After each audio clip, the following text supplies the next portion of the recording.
Praise the lord.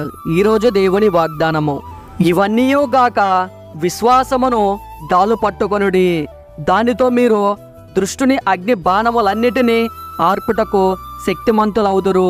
ఎఫెసీయులకు 6వ అధ్యాయం 16వ వచనం. వాక్యము విన్నారు కదా. మీ కొరకు చిన్న ప్రార్థన. కళ్ళు మూసుకోండి.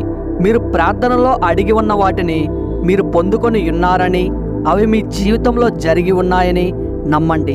నమ్ముట నీ వశమైతే నమ్మువానికి సమస్తము సాధ్యమే. ప్రార్థన. పరమండలమునందున్న మా ప్రియ పరలోకపు తండ్రి, మీ ఘనమైన పాదములకు స్తోత్రాలు నాయన.